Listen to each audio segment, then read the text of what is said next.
संविधान किसी की भी धार्मिक भावना से खिलवाड़ की अनुमति नहीं देता।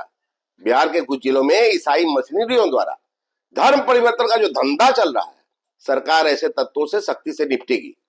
दरअसल यह सब कांग्रेस और महागठबंधन में शामिल दलों की पुरानी साजिश का हिस्सा है। अविभाजित बिहार के वक्त ही इसकी पड़ताल के लिए जस्टिस आर.एन. नियोगी की अध्यक्षता में गठित कमेटी ने विस्तृत रिपोर्ट देकर इसकी रोकथाम को आवश्यक बताया था, लेकिन तत्कालीन कांग्रेस की सरकार ने इसकी अनदेखी कर तब से दक्षिण बिहार से शुरू हुआ ईसाई मशीनरियों का एक खेल उत्तर बिहार में फैल गया।